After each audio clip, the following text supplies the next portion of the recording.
नीता की शादी की तारीख जैसे जैसे नज़दीक आती जा रही है, वैसे वैसे घर में चहल पहल बढ़ती जा रही थी। घर में मेहमानों का जमघट लगना शुरू हो गया था।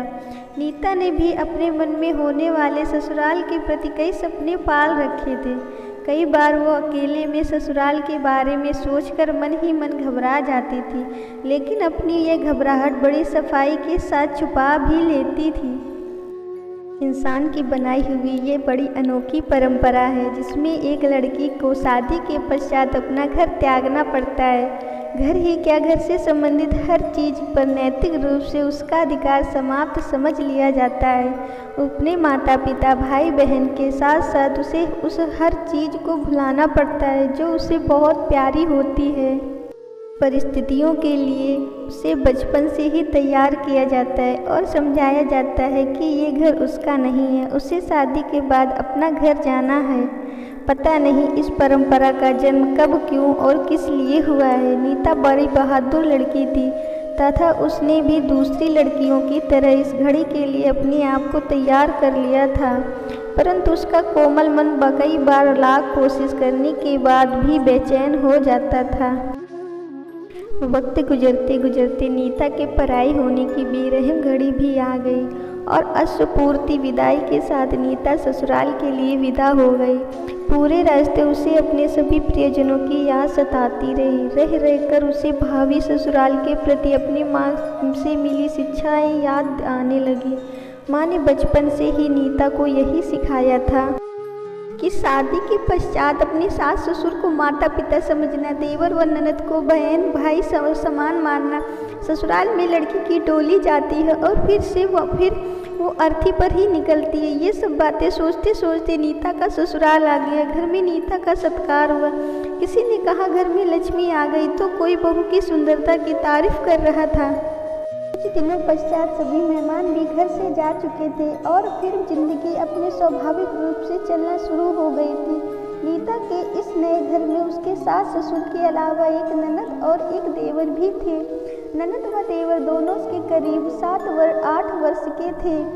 नीता के पति का स्वभाव काफ़ी सरल था तथा वह हर प्रकार से नीता का ख्याल रखने की कोशिश करता था। शादी के 2 महीने बीत गए। दिसंबर के महीने में नीता का जन्मदिन आने वाला था तथा खास बात ये थी कि उससे कुछ ही दिनों पश्चात उसकी ननद का जन्मदिन भी था। नीता के जन्मदिन अभी तक बहुत धूमधाम से तो नहीं सही, परंतु बहुत प्यार व उत्साह के साथ मनाया गया था। नीता के परिवार के सभी लोग जन्मदिन की शुभकामनाएं देने लग जाते थे तथा परिवार के सभी लोग एक जगह इकट्ठा होकर बड़ी खुशी खुशी जन्मदिन मनाया करते। जन्मदिन वाले दिन नीता एक राजकुमारी की तरह से रहा करती थी। दिन बीतते बीतते आखिर जन्मदिन वाली वो घड़ी भी आ गई। नीता सुबह ही उठ गई थी और सबको बधाइयों के लिए अपने आप को तैयार करने लगी। उसे उम्मीद थी कि उसके पुराने घर की तरह न सही, लेकिन ये सब उसे बड़े प्यार से जन्मदिन की शुभकामनाएं तो जरूर देंगे। इसी बात से मुक्त होकर उसने रसोई में जाकर चाय बनाई और चाय लेकर अपने सास ससुर के पास पहुंची। उसको लग रहा था कि कमरे में जाते ही उसके अप्रत्याशित बधाई का सामना करना पड़ेगा। कमरे में जाकर उसने चाय की ट्रे को मेज पर रख दिया। हर क्षण उसे यही लग रहा था कि उसे अब बधाई मिलेगी, परंतु उसे निराशा ही हाथ लगी। थोड़ी देर पश्चात वो वापस अपने कमरे में लौट आई। सुबह के नाश्ते के वक्त सभी लोग साथ साथ बैठे थे, परंतु उस वक्त भी किसी ने कुछ नहीं कहा। कुछ देर पश्चात फ़ोन की घंटी बजी और नीता ने ख्यालों में खोते खोते कुछ देर बाद फ़ोन उठाया तो उधर से उसकी माताजी की आवाज़ आई, जन्मदिन मुबारक हो नीता। बेटी ससुराल में जन्मदिन की बधाइयाँ लेने में इतनी मशगूल हो गई कि माँ का फ़ोन भी इतनी देर बाद उठाया। पिताजी ने भी बात करके नीता को जन्मदिन की शुभकामनाएं प्रेषित करके आशीर्वाद दिया। नीता उम्मीद लगाकर सोच रही थी कि ये सभी लोग शाम को मुझे कोई सरप्राइज देने वाले हैं, इसीलिए कोई भी जन्मदिन के बारे में बात नहीं कर रहा। अब नीता शाम के सरप्राइज के लिए अपने आप को तैयार करने लगी। शाम को 8 बजने को आ गए, परंतु घर में सरप्राइज वाला कोई माहौल नजर नहीं आया। तब उसकी ननद सीमा नीता के कमरे में बैठकर आपस में बातें कर रही थी। कि अचानक से नीता के मोबाइल की घंटी बजी। मोबाइल सीमा ने उठाया तो उधर से नीता की सहेली रमा की आवाज़ आई, happy birthday to you Nita. Nita की ननद ने तब बताया कि वो नीता नहीं बल्कि उसकी ननद सीमा है और मोबाइल नीता की तरफ बढ़ाते हुए बोली, आपने बताया ही नहीं कि आज आपका जन्मदिन है, चलो हैप्पी बर्थडे। इतना कहकर वो बाहर की तरफ चली गई।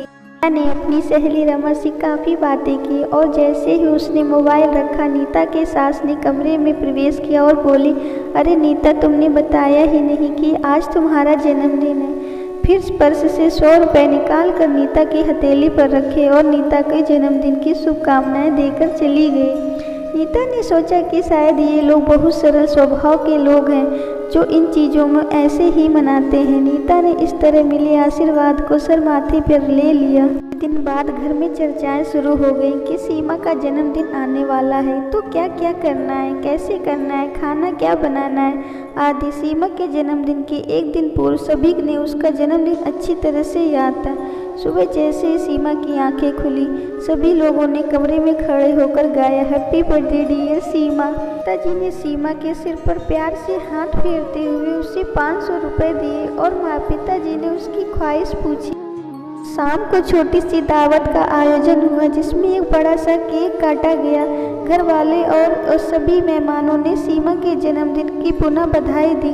नीता एक कोने में खड़ी खड़ी सोच रही थी कि जिन लोगों को मेरे जन्मदिन का ख्याल भी नहीं आया उन्हीं लोगों ने सीमा का जन्मदिन कितने दिन पहले से याद है। ने अपने मन को तसल्ली देते हुए अपने आप से कहा, शायद यह बहू और बेटी का फर्क होगा। अगर आपको ये कहानी पसंद आई हो तो प्लीज़ मेरे चैनल को लाइक सब्सक्राइब कर दीजिएगा।